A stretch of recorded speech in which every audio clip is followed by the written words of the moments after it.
The devil thrives during uncontrollable uncertainty times. That is a time that he will have you turn more to substance. He will have you turn to not aligned people. He will have you turn to abuse yourself. And he does this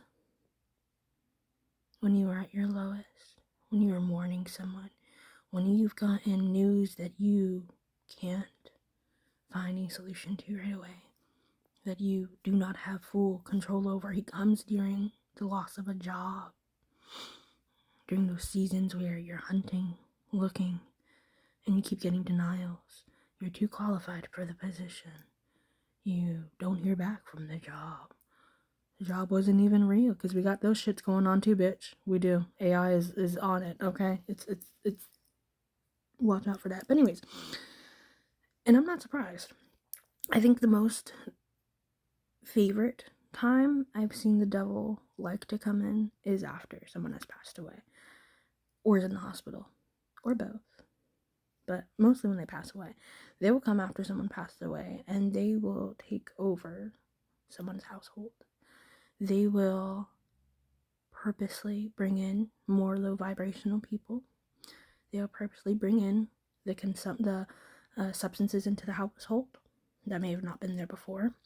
Because those are the days that you're like, you know what, life is already pretty shitty. What more can happen? No. The devil will come in to fuck up your life. It sure will.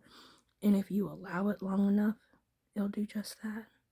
That is why it is still important to remember in those moments what you can control. You can control what you put in your body.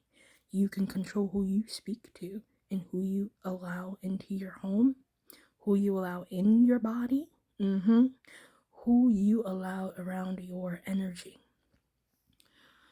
You can control what you listen to. So that means you can continue to choose to go to those friends that are going to feed in to you. That yes man that you know is always going to hype you up to do some dumb shit. Or you can go talk to some friends that you know that in the past they've given you some real ass advice that you may have not taken, okay? Or you can just sit with yourself, okay? Just sit with yourself and turn to God, okay? But there's many options that you have. And that's a thing.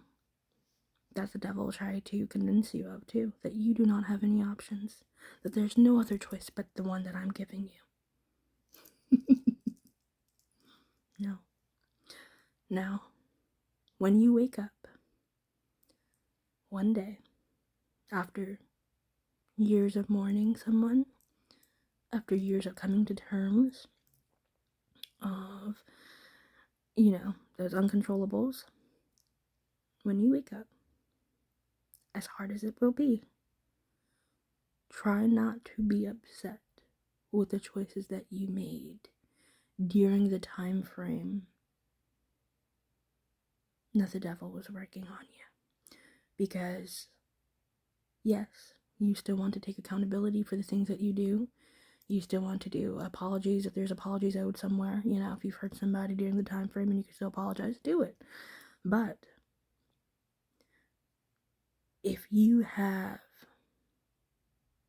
done things towards yourself that was out of your natural character, but you are stepping back into faith, stepping back into alignment, stepping back on the road that you were supposed to be on, give yourself grace. Remind yourself that you were simply going through a season that maybe was your first season. Maybe you've never experienced something like that before. And now, going forward, you are exercising the correct tools to get yourself back together and on the right track. But there's no purpose in beating yourself up over the past when there's nothing you can do to change it. The best that you can do is learn from it, grow from it, and move forward. Beating yourself only shows you that when things get tough, you can't even turn to you. because instead of thinking, oh yeah, this bitch is gonna bully my ass over here, no, you're gonna bully your ass. You're gonna be the one talking down to yourself. You're gonna be the one saying, why would you do that? You're so fucking stupid. You see how talking to yourself is very important? It's very important how you speak to yourself. And usually when you're going through hard things, you're not talking to yourself very nicely. Okay? You're not. You are usually probably calling yourself out your own name. You're probably ridiculing every decision you made because it's not getting you to the right area, the right solution that you thought. But talk to yourself nice. Give yourself grace.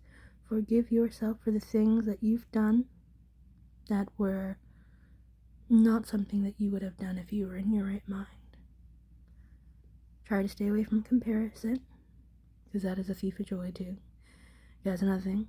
It'll come in through comparison for you. And while you're over here moping around about whatever's going on, you'll start to see people around you doing pretty good, and you're like, well, what's wrong with me that I can't get there? Well, how have you been navigating life lately? Are they going through similar things that you are?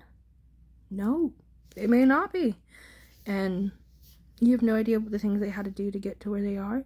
And honestly, some people, you don't want to know. Because if you really knew the truth of it, you wouldn't be as proud. And honestly, you may not support them like you used to. Because you're like, oh, I don't align with that. That's crazy. You got to do what? I could never. That could never be me. And then you'd be like, oh, wait. I was supporting this person thinking that they got here from hard work, from grit, from integrity, from, good morals. That's what they say. That's how they show themselves. But then I look behind the curtain and I'm like, wait a minute. Who the fuck is this? Yeah. Don't compare yourself to people. You have no idea what they've done. And honestly, when I hear things that some people have done, not all, but some people, I'm like, you know what? I'm good. I'm going to keep going on I'm going to keep rowing this boat. Okay? I'm going to row the boat. My arms are going to come out looking muscular as fuck either way. Okay? I'm going to look like the gym rat I want to. I'm going to be fine. I'm going to get my reps in. Don't worry about me. But I love you. I know this is a long one. I don't know what this is about, but I love you. I see you. I hope this helps someone. And give yourself grace. Give yourself grace. You are here, experiencing life for the first time. Handling certain obstacles for the very first time. And honestly, for the ones that are taking it the hardest, it's usually because you're the one that's breaking things. You're usually the one that's breaking those generational curses, those passed on traumas that you're like, bitch, I don't want to do this. I don't want to live like this. You're stopping them, which is why you're so mindful about, well, why am I taking so long with this, or why am I, baby, you ain't taking long. You are right on your time. But because you keep looking at someone else's paper, you think you've taken too long. No, you're not. The things that you are doing, you may have never experienced when you were a child. You may have never gotten a healthy environment, a safe environment, people who will support you, people who genuinely want to hear what you're doing, who care about you. And now in your adult years, you're looking for those communities. You're getting into those communities. So when you do, and you start hearing other people's experience, you're like, oh my God, I'm behind. No, you're not. No, you're not. Because you were neglected as a child, you don't have to make up for that. That doesn't mean you're behind. That means you're finally giving yourself what you deserve. Who cares how long it takes? Are you getting it though? That's all that matters. I love you. I see you. Thank you for coming and being vulnerable.